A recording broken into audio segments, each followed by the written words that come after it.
So let's read the question. The question says the statement that is not correct for periodic classification of the element is. Now the key concepts related to this question, that is the periodic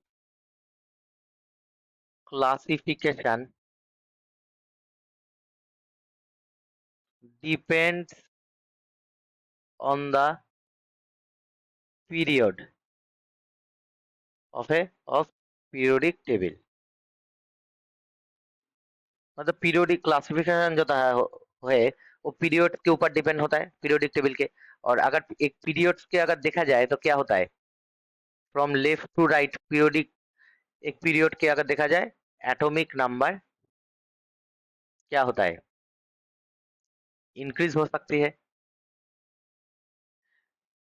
अगर देखा जाए जो carbon, उसके बाद nitrogen, उसके बाद oxygen, carbon का 6 है एटॉमिक नंबर, नाइट्रोजन का 7 है, ऑक्सीजन का 8 है। सो एटॉमिक नंबर के ऊपर जो पीरियोडिक क्लासिफिकेशन है वो डिपेंड हो सकता है। अब इस क्वेश्चन को देखते हैं। तो पहला वाला स्टेटमेंट दिया है the properties of elements are periodic function of their atomic number. मतलब एक एलिमेंट का जो पीरियोडिक फंक्शन होता है, जैसे फ्रॉम लेफ्ट टू राइट क्या होता है, एटॉमिक साइज क्या होता है, एटॉमिक साइज डिक्रीज हो सकती है। ठीक है। अगर इलेक्ट्रोनेगेटिविटी देखा जाए तो क्या होता है, इंक्रीज हो सक इंक्रीज होते हैं। तो एक क्या किसके ऊपर डिपेंड होता है, एटॉमिक नंबर के ऊपर। मतलब अगर नंबर ऑफ इलेक्ट्रॉन ज्यादा आ गया उसका मतलब क्या है, जो न्यूक्लियस का अट्रैक्शन फोर्स ज्यादा हो सकती है, इसके लिए उसका जो साइज है डिक्रीज हो जाएगा। ठीक है। तो इसका मतलब क्या है, जो पीरियोडिक प्रॉपर्टीज होता है अक्रॉस द पीरियड वो एटॉमिक नंबर के ऊपर डिपेंड है। सो ऑप्शन ए जो है वो करेक्ट स्टेटमेंट है। ऑप्शन बी को चेक करते हैं। Non metallic elements are less in number than metallic elements. अब नॉन मेटल एलिमेंट कहाँ पर प्रेजेंट होता है पीरियोडिक टेबल में, only in the P block. P block में नॉन मेटल होती है। और मेटल एलिमेंट कहाँ कहाँ पर होती है, एस ब्लॉक। एस ब्लॉक में क्या होता है, alkali metal, alkaline earth metal होता है। उसके बाद डी ब्लॉक ट्रांजिशन मेटल होता है। और एफ ब्लॉक में इनर ट्रांजिशन मेटल होता है। मतलब तीनों ब्लॉक में मेटल है। सो ऑब्वियसली मेटल का नंबर ज्यादा है नॉन मेटल से, तो ए भी ऑप्शन करेक्ट है। अब ऑप्शन सी को चेक करते हैं।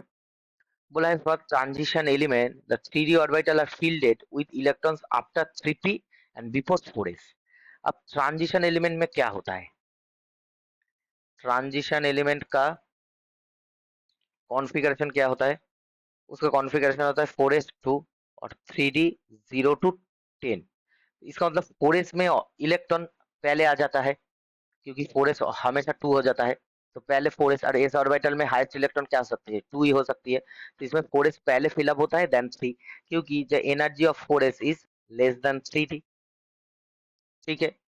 वो जो है वो जेड इफेक्टिव से हम निकल सकते हैं, जो 3d जो होता है उसमें शील्डिंग इफेक्ट होता है डी इलेक्ट्रॉन में।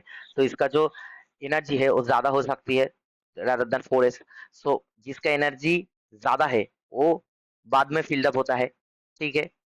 सो पहले 1s, उसके बाद 2s, उसके बाद 3s, उसके बाद ऐसे ऐसे करके 4s। ठीक है। इसके 2s के बाद 2p भी होता है, 3s के बाद 3p।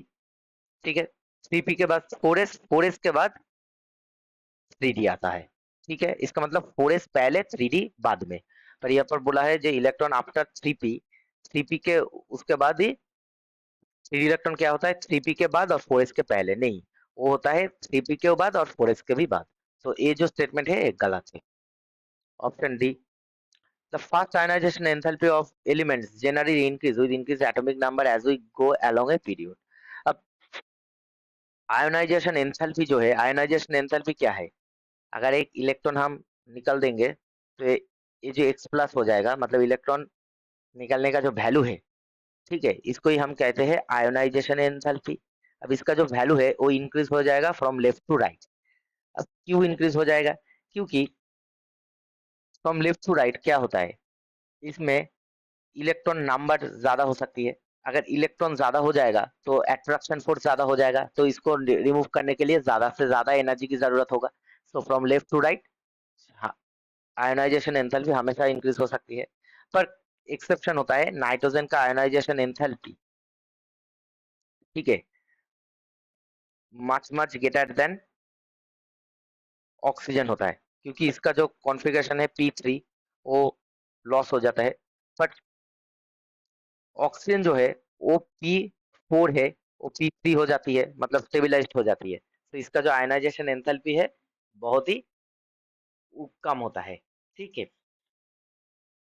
So the answer is the incorrect statement is only C. I hope you will understand the solution very well. Best of luck.